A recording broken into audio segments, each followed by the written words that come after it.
Hey Marys! What's up nerds? It's me again, Ronan, and welcome back to my channel!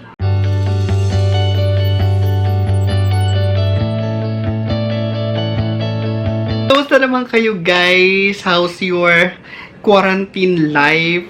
Nasa loob lang ba kayo ng bahay? Ano bang ganap? Healthy? I hope na healthy ang lahat. I hope na okay kayo.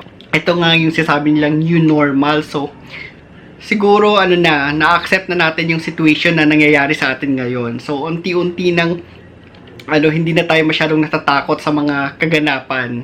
Unlike nung dati, talagang ang taas-taas ng anxiety level natin because it's yung virus, tsaka yung sitwasyon, it's very very new to us. So, nakakatakot talaga siya kung iisipin mo, di ba? So, life update guys. Ano bang nangyari sa akin lately? Nagka-allergy ako, guys. Eto katangahan lang kung bakit ako nagka-allergy. Kasi nga, hinahalo ko yung Zonrox pag naglalaba. Hinahalo ko siya sa isang tabo kasama ng detergent, yung powder na panglaba. Tapos, hinahalo ko siya sa kamay. Bawal pala yun kasi nga sobrang tapang pala yung Zonrox. Ayan yung kamay ko, dermatitis. Ang kate, nagka-allergy ako, sobrang kate niya guys, tapos hindi siya mawala-wala. But then, nakahingi ako ng reseta, kaya ang gamot lang is antihistamine. Pahirapan nga lang kasi kailangan mong i-take antihistamine ng gabi. Yung trabaho ko starts at 4 AM. Good luck, di ba? Na-late kaya ako.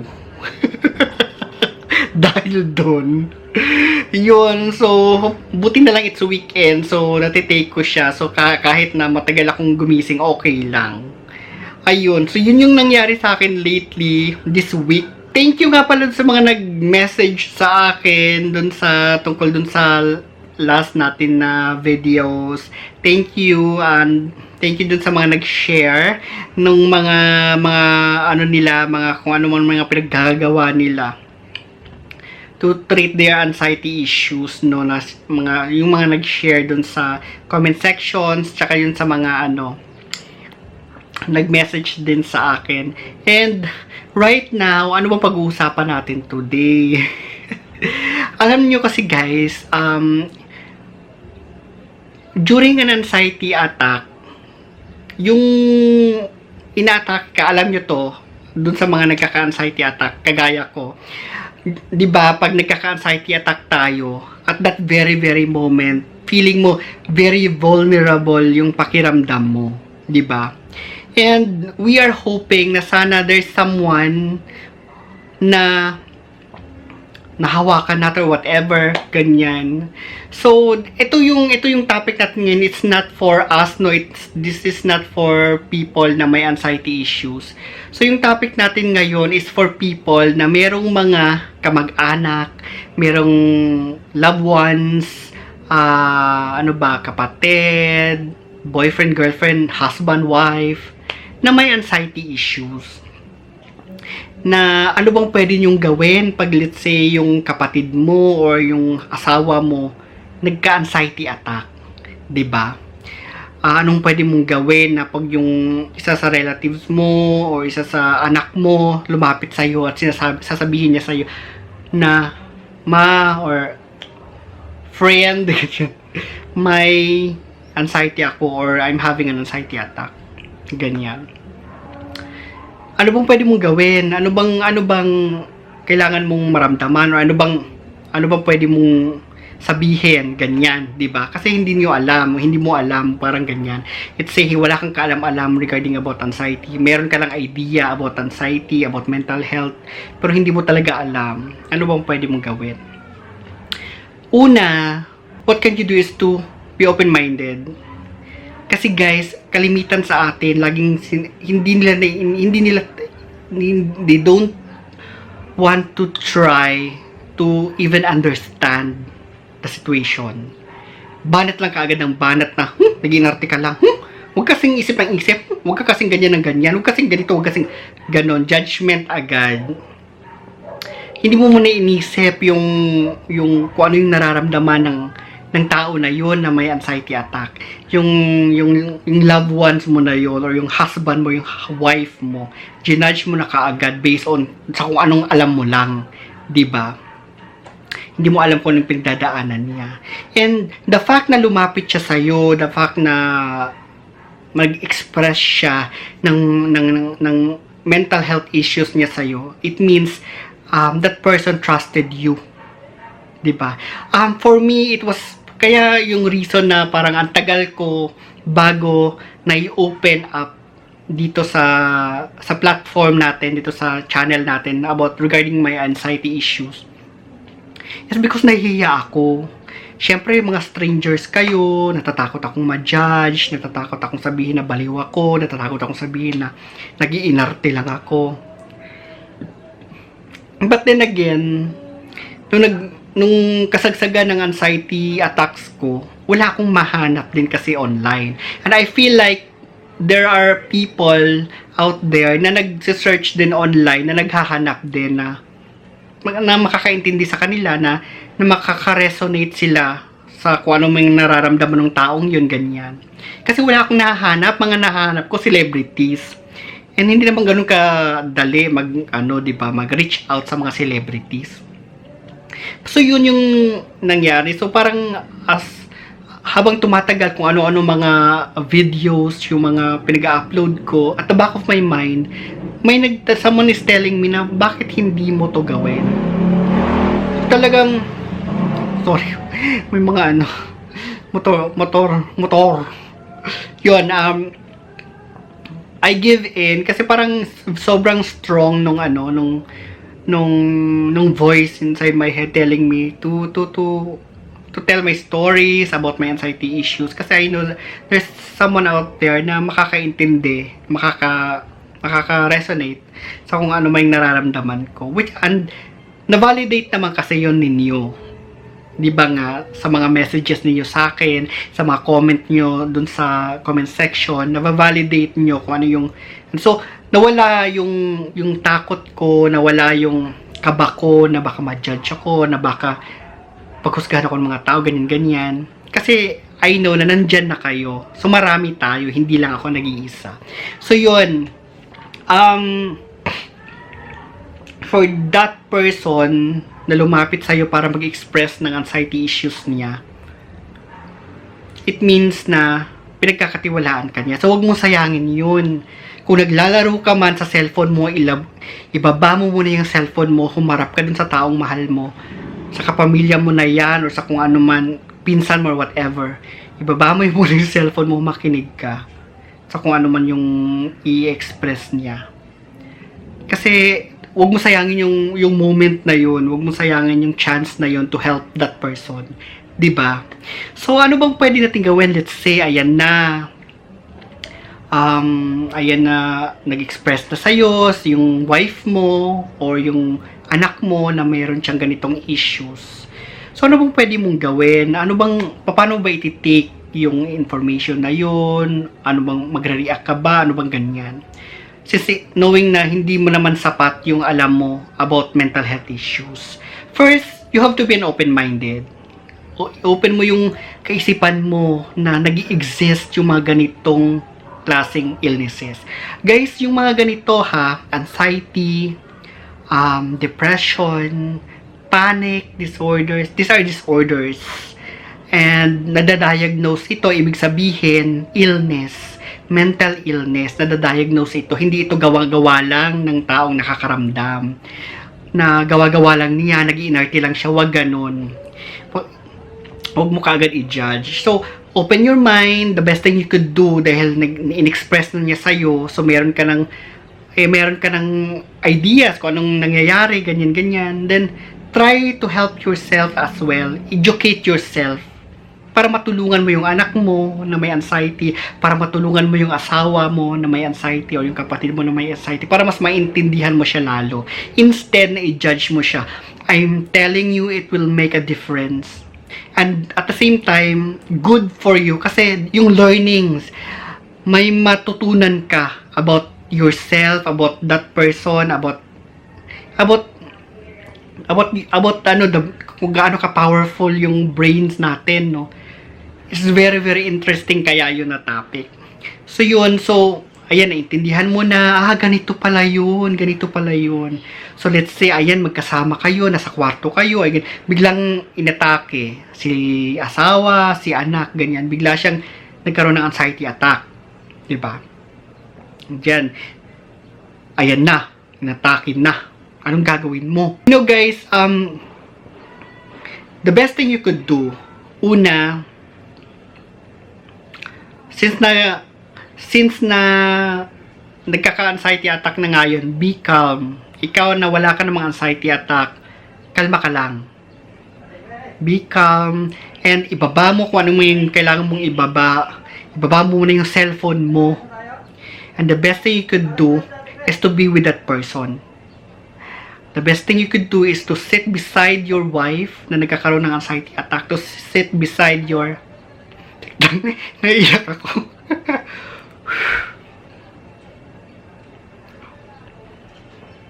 Kasi guys, nung kasagsagan kasi ng mga atake ko, nung nag-umpisa pa yung anxiety ko,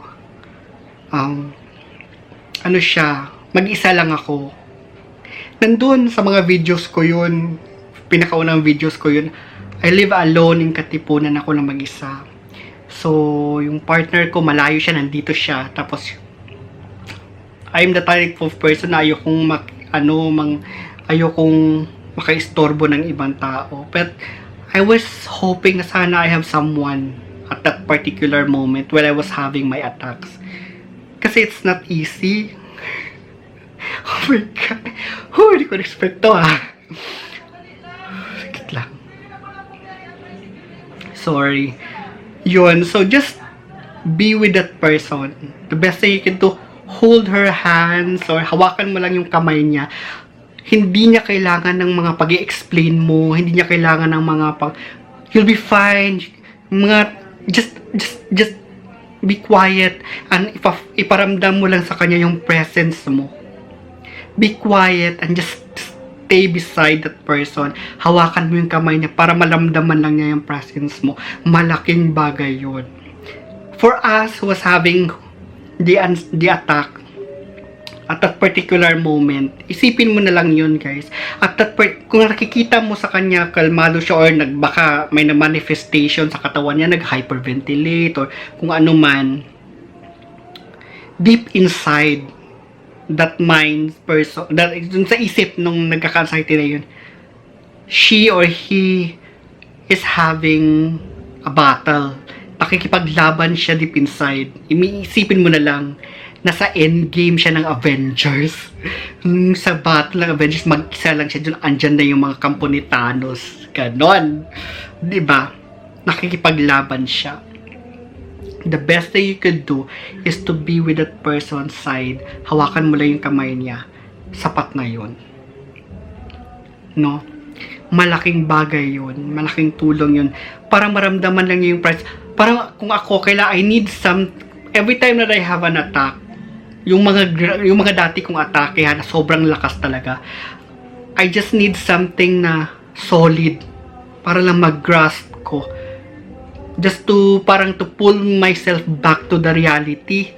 Kasi parang pag nag-anxiety ka, parang out of this world yung feeling. Parang feeling mo out of the body experience, ganun.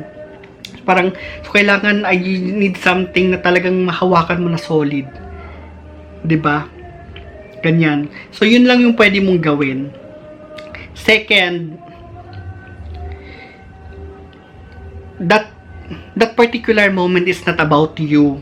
That particular moment is not about what you have to say. It's not about kung ano man yung opinion mo. That particular moment is that person surviving the attack. Brief lang yung moment na yun, actually. Siguro mga 10 minutes or 30 minutes. But for the person na nagkaka-atake, it feels like a lifetime already. Yung moment na yun na ina-atake siya, ang tagal-tagal matapos nun para sa kanya or para sa akin. So, tigilan mo muna yung mga opinion mo. Dapat kasi ganito. Di ba kalimitan sa atin? Dapat kasi hindi ka nanonood ng ganyan-ganyan. Dapat kasi hindi ka nagbabasa ng ganyan-ganyan. Dapat tumigil ka muna sa pagkaganyan-ganyan. Di ba? Kalmado ka lang kasi dapat. Ganyan-ganyan. Uminom ka ng tubig, ganyan-ganyan. Guys, yung anxiety, it's something that you cannot control. Ako, while I was having my anxiety, I'm telling myself na just calm down, just calm down. Kumalma ka lang, kumalma ka lang. I'm already telling myself that already. Hindi mo na kailangang sabi-sabihin yun. Kasi hindi nakakatulong yan. I don't have any controls while I'm having an attack. You just have to let them pass. At that particular moment, you just need to survive lang talaga. So, hindi mo kailangang sabihin yan kasi nakakadagdag lang yun. Yung pagkukukuda mo, pagngangawa mo sa tabi niya, nakakadagdag lang yun sa anxiety niya. So, kailangan niya yung calmness mo, kailangan niya yung strong presence mo to survive those attacks. Number 3, what you can do instead, you can talk to the person na nagkakaroon ng atake. You can talk to the person and then kausapin mo siya. Yung masinsinang pag-uusap lang ha, huwag yung kuda ka ng kuda. Kausapin mo siya ng mahinahon, sabihin mo sa kanya, okay, tell me about what you did yesterday. Di ba umalis ka kahapon? Anong ginawa mo kahapon? Saan ka pumunta? O nung pumunta ka doon, anong ginawa mo? Ganyan. Kailangan mong gawin yun to help that person para yung mind niya mak-focus doon sa details sa nangyari sa kanya kahapon, kung anong pinuntan niya, kung anong binili niya, para at least ma-break niya yung thoughts. Makakatulong yun kasi kailangan din niyang ma-break yung thoughts doon sa kung let's say health anxiety, ako kailangan ko lang ma-break yung thoughts dun sa mind ko na nagfo-focus dun sa kung anong sakit na kinakatakutan ko that particular moment para makafocus ako dun sa usapan natin, parang ganun. Kausapin mo siya. Kasi pa-detail mo sa kanya kung ano yung nangyari sa kanya kahapon or, uy, nabasa mo yung libro na ganito, di ba? Anong nangyari dito? So, tell me what happened, ganyan. So, ipa-detail mo sa kanya yun. Kasi, yung mind niya, nakafocus na dun sa topic ninyo. So, since detailed siya, mag-iisip siya, madadivert yung isip niya doon sa kung anong pag-uusapan niyo. So, makakatulong yun kasi pag na-break niya yung thoughts na yun, mabibreak niya yung anxiety attacks at magiging okay siya. Ganyan. So, malaking tulong yun. Fourth, pwede mong gawin, lumapit ka sa kanya, harap mo yung mukha mo, look at me, let's breathe together. Kasi kailangan niyang huminga, kailangan niya mag-focus sa breathings niya, hindi siya makapag-focus kasi nga he's having an attack, and it's so hard to focus naman talaga, especially pag ang dami ka doon nagkukudaan dyan sa paligid mo. Let him focus in your face, let him focus in your voice, and breathe together. So, eto kung alam mo kung ano yung mga breathing exercises ha. So, tulungan mo siyang huminga kasi para makapag-focus yun sa breathing niya, ma-break niya yung anxiety, ma-relax yung pakiramdam niya, makapasok yung hangin kasi di ba may mga physical symptoms like for me nagko-constrict yung stomach ko na feeling ko ayaw pumasok ng hangin. So ganyan, harapan kayo since asawa mo naman yan, since kapatid mo or anak mo naman yan, breathe together, tulungan mo siyang huminga, tapos nakafocus lang siya sa'yo, nakafocus lang siya sa breathing nyo, hindi yung kung saan-saan yung siya tumitingin, kung saan-saan siya. Kasi pag anxious ka, hindi ka mapakali. Malaking tulong yon. Guys, ito yung options lang ha na pwede mong gawin. Kasi talagang sa tingin ko, effective siya for me. Kasi nung mga times na yun, ako lang mag-isa. But then, ang ginagawa ko kasi guys, dinidistract yung sarili ko. Kinakatok ko yung neighbors ko. Nakalimutan ko yung pangalan niya, si ate, kinakatok ko siya. Tapos, alam na niya, pag nagkaka-atake ako, kasi kinakatok ko siya. And then, kinakausap niya ako. Kasi mabait yun si ate. Nakalimutan ko yung pangalan niya. Kinakausap niya ako, kasi alam na niya na nagkaka-anxiety attack ako. Tapos, kakausapin niya ako. She never asked me, are you okay? Yun pala guys, do not ask the person na nagkaka-anxiety attack, are you okay? She or he's not okay. Kasi nagkaka-atake nga siya. Huwag mong itanong yun sa kanya. Just be there. Beside that person. Diba? Ayun.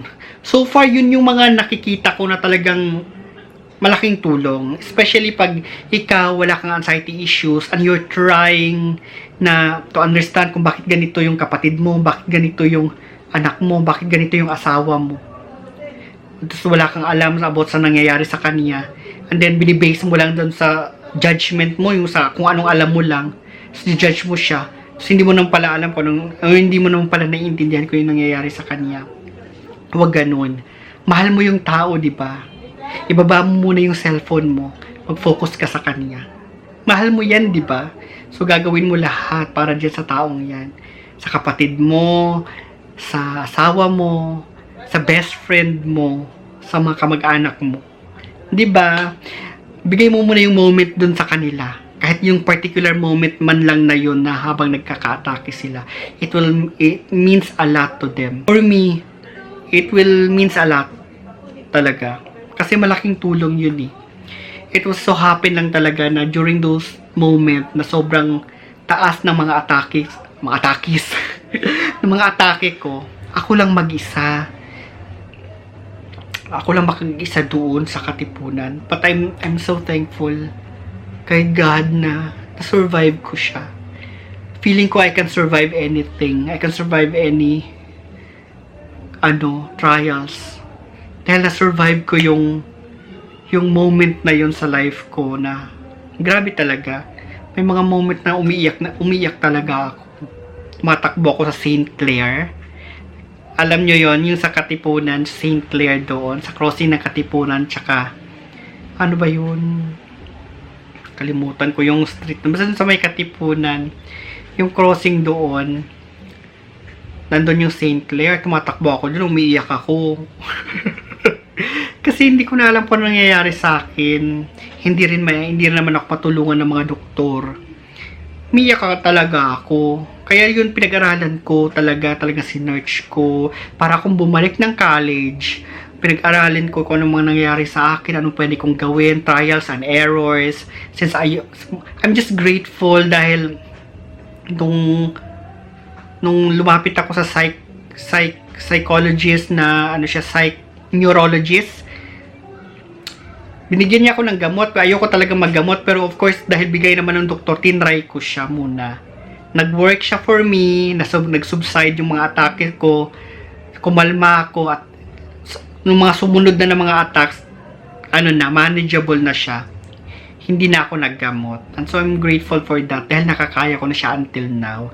And then nag-work yung mga gagagawa ko through this year, mga journaling, mga modified na self-affirmation na ginawa ko, mga ganyan.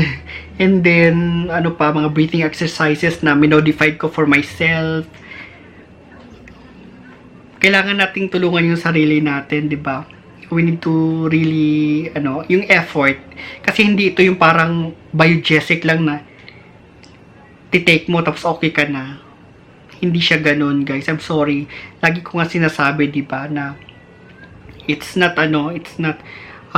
walang shortcut. Wala siyang shortcut talaga. Kailangan mong, you really need to accept na ito na yun. But it doesn't mean na forever to. You just need to, work harder to be okay. Diba? So, yun nga, kagaya ng sinabi ko before na because of your anxiety, don't be, wag kang mag-self-pity. Kasi you are not less of a person because of your anxiety. I don't feel that way actually. I don't, we are just wired differently from the other people. But it doesn't mean na we don't have all the capabilities to be successful. The good thing about our condition is we're very sensitive sa kung ano mang nangyayari sa ating paligid, sa kung ano mang nangyayari sa ating katawan. We're very sensitive. Ganyan. So, parang take that as your superpowers. Ganun na lang, 'di ba? Huwag kang mag-self-pity kasi hindi ka hindi yan nakakatulong sa iyo, hindi rin yan nakakatulong sa mental well-being mo. Ipo-pull down ka lang din yan. So guys, I hope na kahit papano okay naman, nakatulong naman kahit papano yung videos natin this week. Yun, naisip ko lang kasi yung mga may nag-message sa akin before na yung husband niya, hindi siya sinasabi lang na naging inarte siya, parang ganon, na yung mom niya parang sinabi na tigilan mo kasi yung paglalaro dyan sa tigilan mo kasi yung panonood, ganon yung mga sinasabi sa kanila, and which is hindi man lang iniintindi kung ano yung nangyayari deep inside. Kailangan lang siguro ng communication, no? And siguro open-mindedness, parang ganon. So, I hope kahit papaano nakatulong, kahit papaano nakagaan ng sa kung ano mang mga nararamdaman ninyo yung videos natin this week. So, yun lang muna for this week, guys. Thank you so much sa mga bago nating subscribers. Maraming salamat. And, share nyo yung channel natin. Kung mayroon kayong mga friends or mga kamag-anak na may anxiety issues, baka sakali yung mga tips na nandito sa channel makatulong din sa kanila kahit papano. And thank you sa mga nag-message sa akin. Thank you sa mga nag-like dun sa mga social medias ko at mga nag-message sa akin doon. Ayun. And until next week na lang ulit. You have a wonderful week ahead. You have a wonderful weekend pala muna. Thank you so much and stay healthy. And I pray na healthy kayo. I pray na safe kayo. And I pray na sana malampasan natin to, no? Etong COVID na to. 'Di ba? As I've always said, guys, please choose life. Please choose happiness. And please start your day with a smile. Please stay at home and wash your hands. Oh my gosh. Bye for now.